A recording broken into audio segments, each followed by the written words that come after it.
kind of go from there. Yeah, sure. So, if you don't mind, I'm going to record this, and we might be able to use or still post it on our website, if that's okay. Otherwise, Absolutely. I can stop it. Great. Go for it. No, that's fine. No big deal. Sounds good. Yeah, so anyway, my background, I retired from teaching about 5 years ago. I taught all around Atlanta in various schools, and I taught math. A lot of times people think, oh, you wrote a book and a movie and all this stuff, and so you must be the English teacher. And I was like, nope. I taught math and coached the basketball team. And got into writing about 15 years ago and got into screenwriting about 8 or 9 years ago. And when the book was coming out, or the manuscript was finished and we knew the book was coming out and they were doing the cover shoot, somebody there had read the manuscript and talked to me and Diane and said, you know what, this will make a great movie. Let's talk about it. And so that's kind of how that came about. And now, because of the book and the movie kind of hitting the nerve with kids, I guess, and people and parents and teachers and communities and all that, because of both issues of bullying and childhood obesity, then we tour around the country speaking to groups, and it's been quite overwhelming. You know, you write something, you never know if anybody past your mom is going to read it and like it. Mom always likes it. And so to get response that's extremely positive from people from 10 up to 70 has been, it's been wonderful. I actually got a letter yesterday from a kid who said that her friend was a cutter, and she said, and my friend, she says, I was considering it myself. I got it right here. And then at school we started to read your book. And we got to the part where Sable, which is the girl who's a cutter in the story, opens up to Jimmy. She said, it struck me. And she said, had I not read the group of words that followed, it may not have saved me. She said, but when I was done with your book, my friend and I got help. And at the end, she says, thank you for saving me. And so we get things like that, on a occasional, regular basis. And so it's been, so it's good. So I think having taught and helped both Diane and I assume the mind of a 13-year-old. So I think that helped in writing. Well, anyway, that was a long answer to a short question. Well, no, but I think that really sets the tone for things. I know you have a passion for kids, and you've been great coming and working with students up in my area, and you do tour around the country, and it takes a lot of time and energy, and it's taxing on a person, but I think you're still teaching as an author, and bullying has become such a hot topic. We've had, unfortunately, another tragedy this week with a school shooting in Nevada, and it just seems like bullying is at the forefront of all of our minds. And I'm just curious, one, how did the story of Fat Boy come to life? And then two, how are you guys using it to address the topic of bullying that it seems like some of us are doing directly and a lot of people are sidestepping because they don't know exactly how to approach it? Right. Yeah, that's good. The story originated from Diane and I. We were about 6 years ago doing a book signing for another book we had out, and this kid just walked up out of the blue and said, hey, aren't y'all writers? And we're like, yes. And he said, well, you need to tell my story. And he had been the overweight picked on kid all the way through elementary and middle school, and he said his life was terrible, that, he was alone at school, would sit by himself at lunch. The only time people would talk to him was when they wanted to dog him out. He said riding the bus and everything was just, life was miserable. And yet he still managed to get pretty good grades. And his 8th grade spring, he went to his doctor, and his doctor said, you know what, Doug? He told his doctor about it. And he hadn't told any adults in his life other than the doctor. And the doctor said, you know what, Doug, these people might not ever change. The only person you'll ever really be able to control is yourself. And he said, why don't you do something for Doug? And so this kid started during his 8th grade summer getting up before the sun came up, walking around the block, and he could run around the block. And by the time he started 9th grade, he had lost 47 pounds. And he has kept it off. And when we met him, he was a sophomore in high school.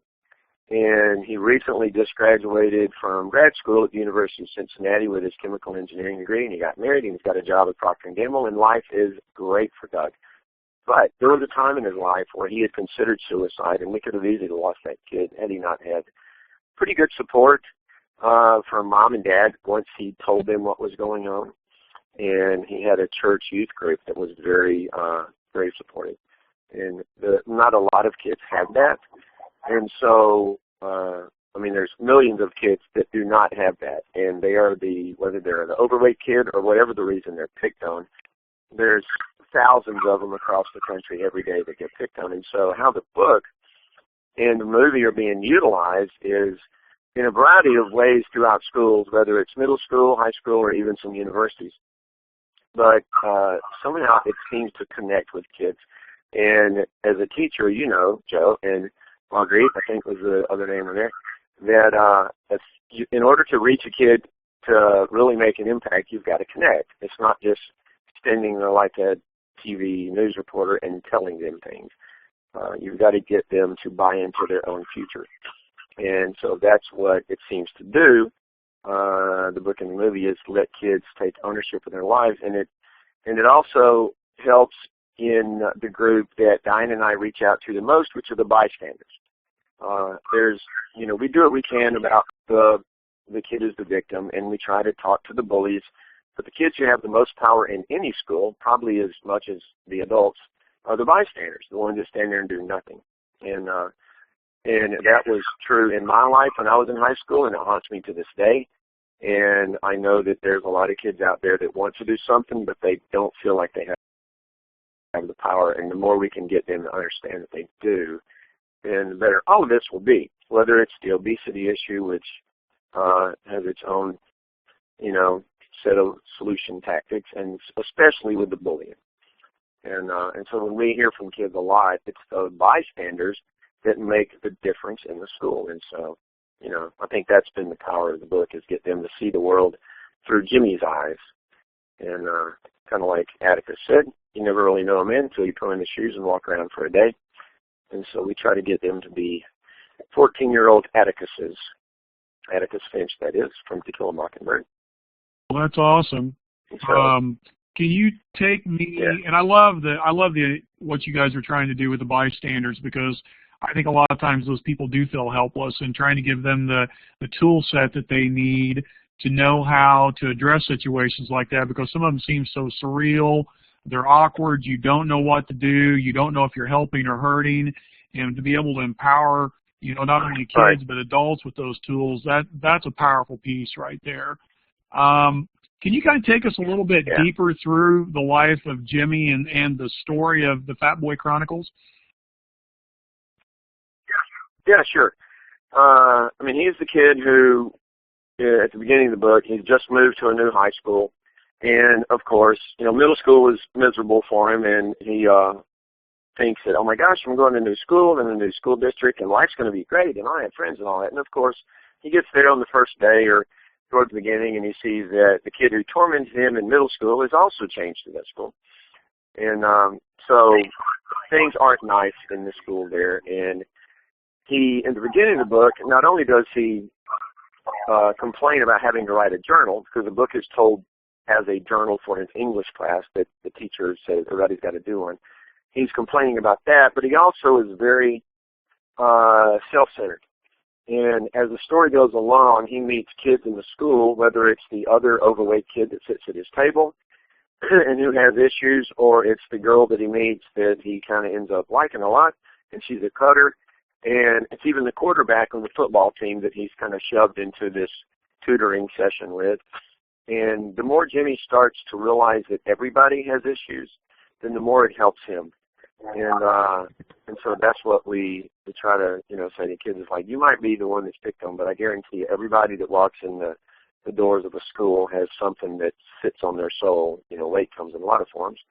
And so that's kind of Jimmy's journey, which is, it's picture day and it's this, that. And so in a lot of the entries, he'll write about the things that happen in school that might be kind of entertaining. And then in the entries, he would write and say, please don't read this, to his teacher. And that's the agreement.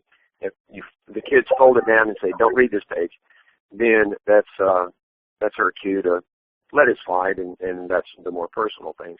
But the reader gets to read those, and so it'll be Jimmy talking about how they treat him in the locker room or how alone he feels, and also the things when he starts to like the girl, and him and his friend who get themselves in trouble for kind of bullying his sister. And so as the story goes along, it's just Jimmy understanding that, number one, life can be better, number two, that he needs to be a part of that making it better, and that everybody has problems, and maybe the more he reaches out to others, the more that good karma will come back to him.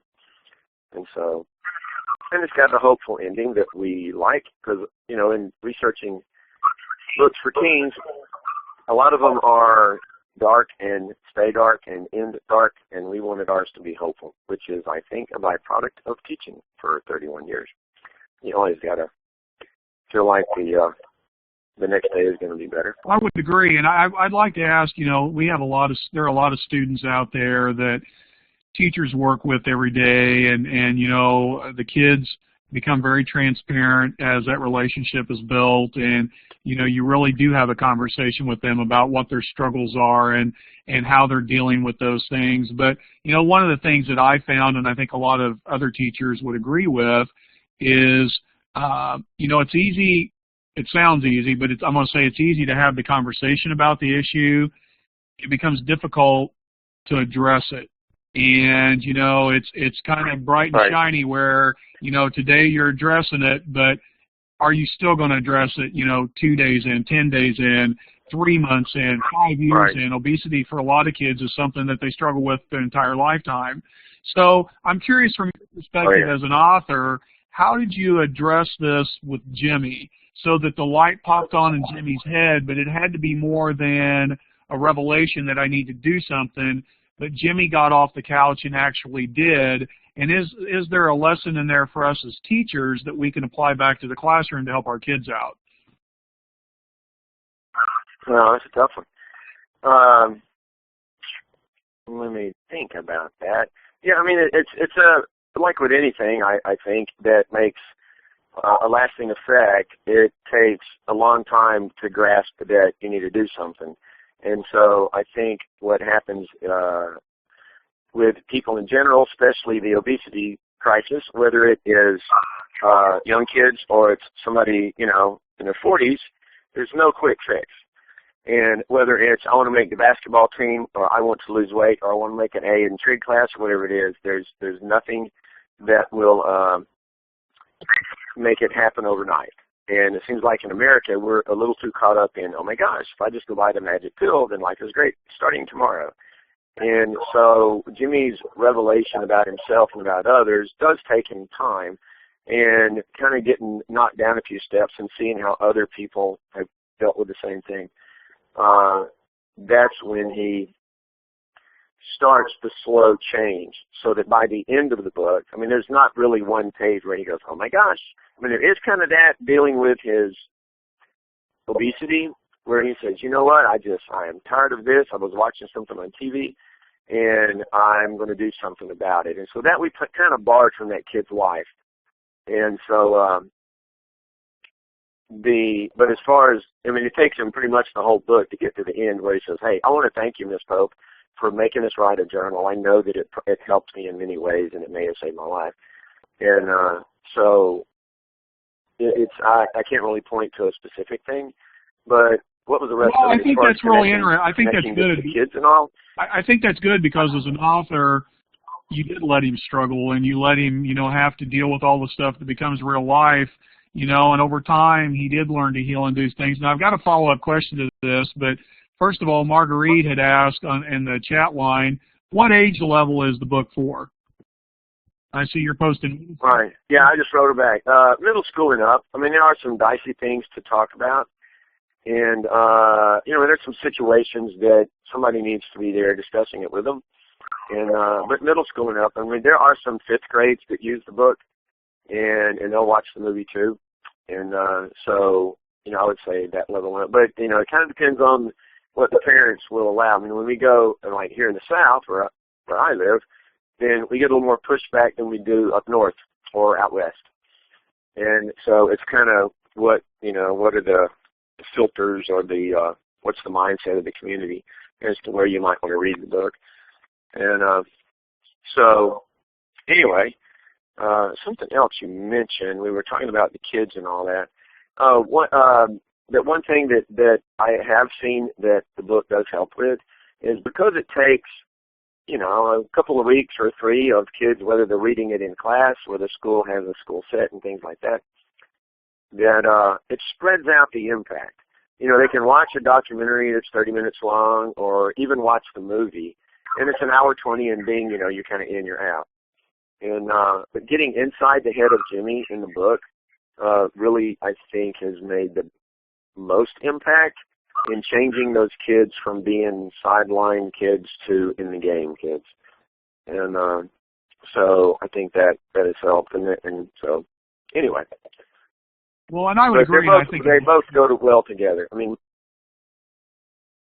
right. And if those of you that are online with us, I think the book and the movie just really complement one another. The book, I think, takes you much deeper. You develop a really wonderful relationship with Jimmy. But I love the movie too because then I'm able to pull myself back. I felt like more, and I watch the other characters, and you see how they deal with things. And so I just feel like it's a wonderful combination. Mike, I'm going to step onto the education side in just a little bit, but I have one more question regarding the book. If you and Diane were going to sit down tomorrow and write a sequel to the book, and it would be Jimmy 10 years later coming back to his class reunion, what would his story look like? Well, that's good because, you know, that's kind of come up in real people's world. Absolutely. Several times where we'll just be talking to somebody and they'll say, you know, I never went to any of my high school reunions. And I'm like, really, why? And you know, because high school for me was kind of fun. There was things that I would certainly change, but for the most part, playing sports and all that, high school had good memories.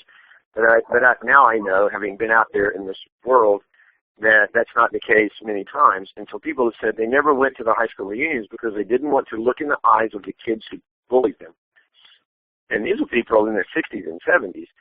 And they never wanted to see those people again, ever. And so I could see that happening with Jimmy. Even though his story ends up having some, you know, having a good bit of hope at the end, and he makes some friends and things like that.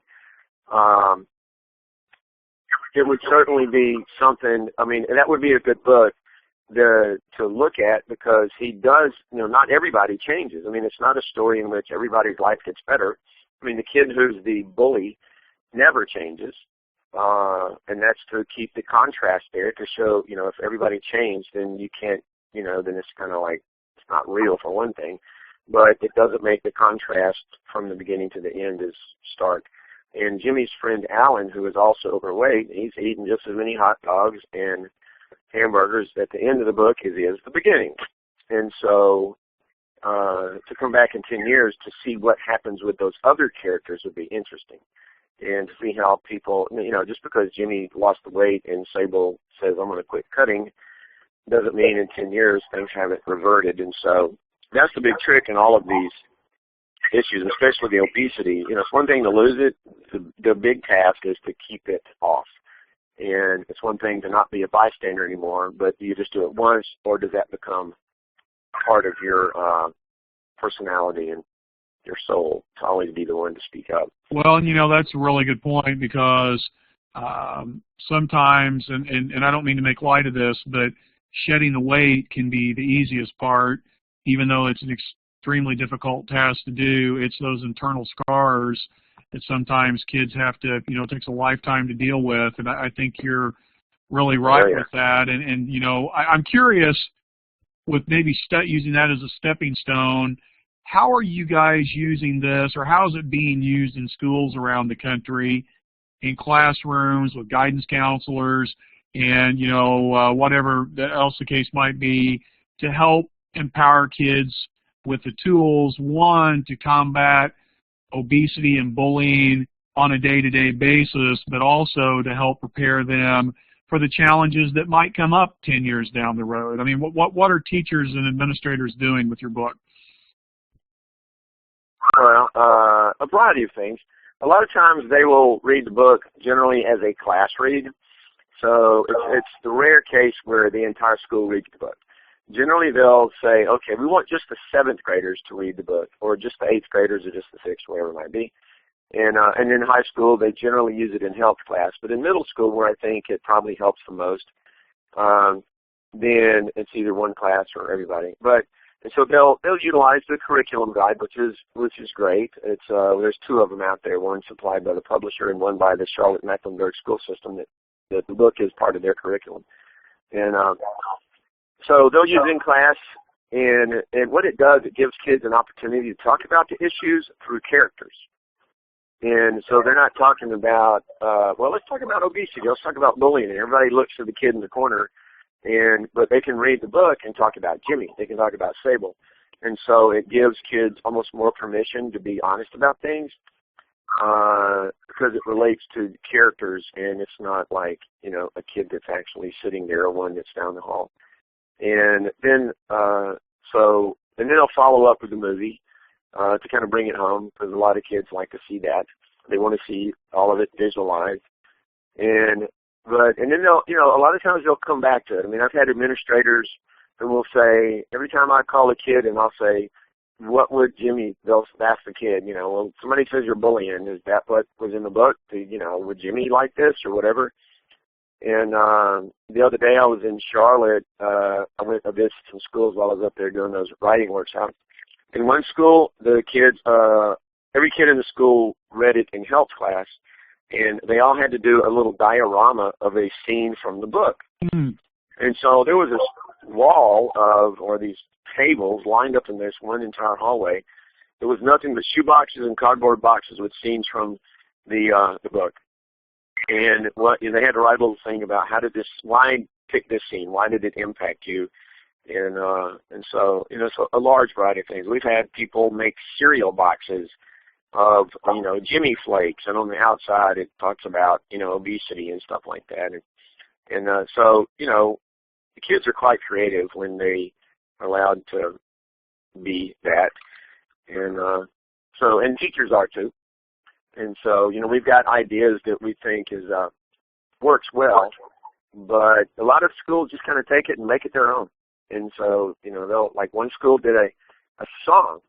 Somebody wrote a song about getting up off the sofa and whatever, and the dance team got involved and did a little number for it. And then, you know, so whatever it takes to get kids to think that I need to take care of myself better, and I need to take better care of the person next to me, and even if I don't know who they are. And so, you know, everything teachers and as get a it, former classroom, and parents get it. Pardon? Yeah, well, as a former classroom teacher yourself, what does it feel like to you whenever you see the light bulb go on in the heads of these kids in communities that, you know, you don't call home, but you see all these wonderful different kids and teachers out there working together? What's it like for you to see that happen as an author? I mean, it's crazy. I mean, it is absolutely overwhelming, and many times it gets me emotional. You know, like when I first read this letter that I read a while ago, or whatever the situation is. You know, I mean, it's almost surreal to walk in a place and you know, there's on the wall, Fat Boy Chronicles, and here's what we did, and here's our projects, and oh my gosh, let me read this to you, or they want to talk about the characters, or, you know, I mean, it's real to them, and it's kind of interesting. It keeps it real for me because, you know, when we wrote this, you know, several years ago, and the movie came out a year and a half ago, and but for a kid that's just read it, or has just watched the movie, I mean, it is like right then for them.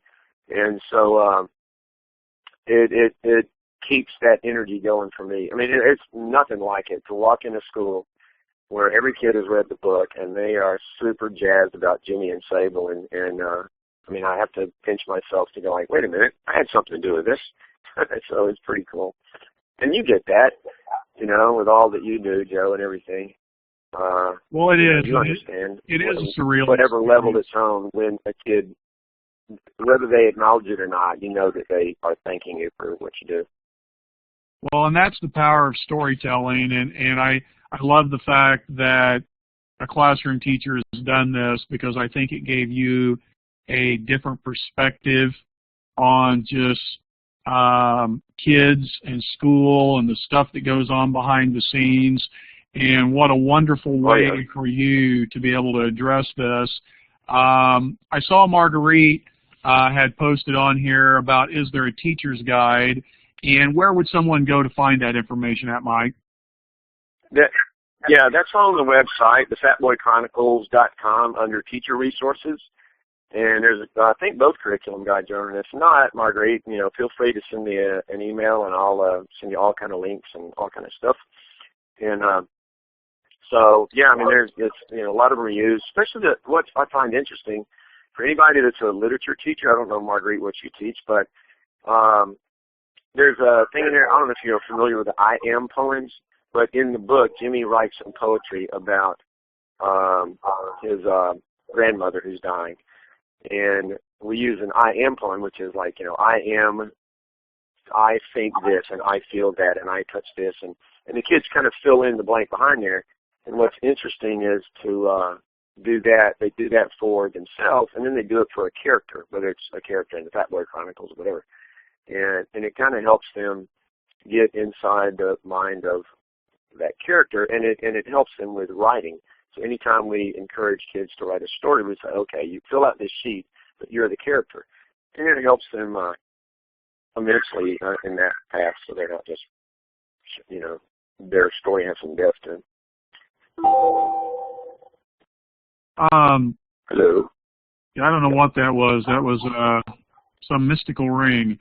I guess it kind of, before we close for the evening, Mike, I wanted to ask you, is there anything that you'd like to add to maybe, give a charge to teachers out there that are dealing with this, and let them know that there is a light at the end of the tunnel, or tools and resources that you found that they might consider using?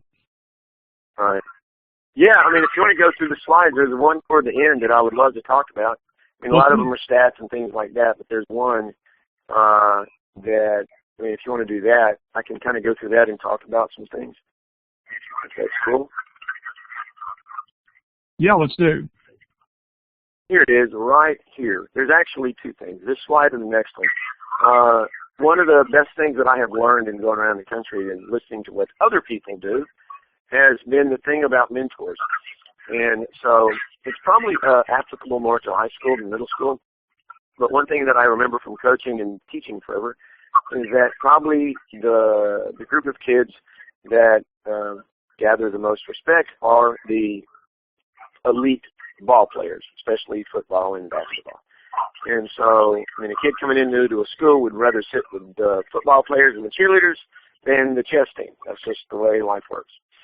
And so I've seen schools in which they say, if you are a player on this varsity football team or this varsity cheerleading or varsity basketball, you have to agree to be a mentor of a kid coming into school. And if you can't do that, then we're not sure you have the character to play for us. And not a kid who is on the team, but a kid who is kind of chosen by the councils or whatever. And it gives that one person at least that's in the school that will listen. And what the coaches have told us is at the beginning of this, the athletes will moan and groan about it, and then within a few weeks they're coming up saying, "Hey, coach, this is a good thing," And what it does is it gives athletes an understanding of how much influence they can have in their community, whether it's a school or past high school. And so that I absolutely love is a mentor thing. And then there's some other things listed there on the page. Mix It Up Day is, something for schools in which they, every Friday you have to sit with a different table at lunch. You can't sit with your buddies all the time. Get out and meet somebody and you might actually like them. And the one here, if you're looking at the slide, Joe, about discuss the value in wrong answers, I think this is something valuable for teachers. Too many times education focuses on the answer. And a kid that is maybe a potential bully victim will hesitate if he is going to maybe raising his hand and offering up what he thinks might be the answer. Because if it's wrong, then a lot of times they get dogged out, whether it's then or in the hallway. And so to understand, to teach kids that wrong answers is how we have learned so much in the world of science and just about every discipline is, you know, when you get things wrong, you learn something. And so I think talking about that in a class would be very helpful for those kids that hesitate. And that book that I talked about, Whacking the Side of the Head, it's geared toward business, but it has so many applications to school that I would recommend that to any teacher out there. And then some of the other things, you know, you can kind of read from there and see. One thing I do know in speaking to teachers and what you said a minute ago, I tell them that no kid decides to be a bully. Everything, all of this is taught. And so they get it from watching adults for the most part. And a lot of times it's peer pressures and things like that. But that behavior starts with us. And anything we ever expect of our kids, whether it's the obesity problem or the bullying problem, we as adults and as a nation probably need to do a better job of modeling the behaviors we expect in our kids. And so even a kid who's a bully, generally they've never been shown that anybody cares about them. So why on earth are they going to care about somebody else? And so it takes that special teacher to reach out to that kid and not demonize them and just make them an early form of criminal. And one thing that the stat down there at the bottom of that I was going to talk about, a kid that's identified as a bully by age 8 with no intervention, they are 5 to 6 times more likely to be convicted of a serious crime by age 25. And so if we can help that kid, then the domino effect of who is not his victim can have just as much impact as helping the kid who is bullied in school. So I would... Well, and I want to interrupt you just for a second because... I want to interrupt you just for that just prompted a question in my head. So let's say that the book that you originally wrote wasn't the Fat Boy Chronicles from Jimmy's perspective, but it was from the bully's perspective. And do you have any ideas after all the stuff that you've learned being out with kids around the country and teachers and how they deal with this? How would you have dealt with that kid? Because you're 100% right. That is an issue at hand. And a lot of people just let that slide. Right. And it's something that we've definitely got to figure out how to address. How do you think as an author you would have addressed that situation in a book? Right. Well, that would have been a lot more difficult. Number one, I've never kind of been the bully. I mean, I have in some cases, you know, I can remember in school and things like that. It was easier to get inside the head of Jimmy, to be on the receiving end of some of this stuff, whether from my own experience or just having been a teacher. And I think it was easier to write from the viewpoint of the underdog trying to overcome something. To be inside the head of the bully would have been very difficult, not just in the sense of what he does, but his life outside of his little bullying realm. And so, I mean, that would have been a good one to do, or like it was to take Nate. I'm not sure it would have had the impact that it does with kids and parents and everybody else that it does in writing through Jimmy's view, because you can have the one thing that I've seen, it can flip on the empathy button, which all of a sudden kids are going, oh my gosh, I never knew that's what it was like. And they've actually asked the kid who is the victim, the picked on kid, and said, is this kind of the way it is, the way you feel? And like, yeah, I just never told you, you know. And so I think it wouldn't have had near the effectiveness had we written it from the bully's viewpoint. And so, not that would have been an interesting study. You did ask about the sequel, you know, what would you write next and all that. We've started the next one, and we're a third of the way through it, but it's Sable's journal. And so it's much darker, and she has some issues in her life that leads her to be a cutter. And so it kind of investigates that and follows her as she goes off to rehab and how she tries to get better. Wow. Yeah. And what is your timeline, do you think, so audiences who are interested in following your writing. When do you think that might be out on the market? Do you have any idea yet? Geez, no. I mean, we haven't really kind of pitched it out there to anybody yet, and so I mean, I'm sure that'll be on down the line, years. I'm sure things take forever in writing world, in the movie world, and all that, as you well know. So, but we are, we've got some other things that are not for kids, that are historical fiction that are agents, and we're finishing the edit on that.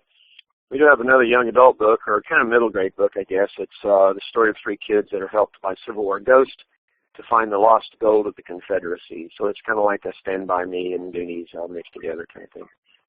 And so that was a fun one to write. Awesome. And so things are good. Well, I look forward to seeing that one come out. Me. And Mike, as always, it's just wonderful to catch up with you, and I thank you for taking time out to share tonight, and look forward to catching up with you down the road. Those listeners out there, they can follow this webinar at www.nstoy.com. That's NNSTOY.org, and we look forward to having everyone on at one of our future broadcasts. Yeah. Well, thank you so much for the invite. This has been wonderful. I love talking to you about things. I know all the wonderful stuff you do as a teacher and what Sarah's doing in D.C., and so this was an honor to be part of it.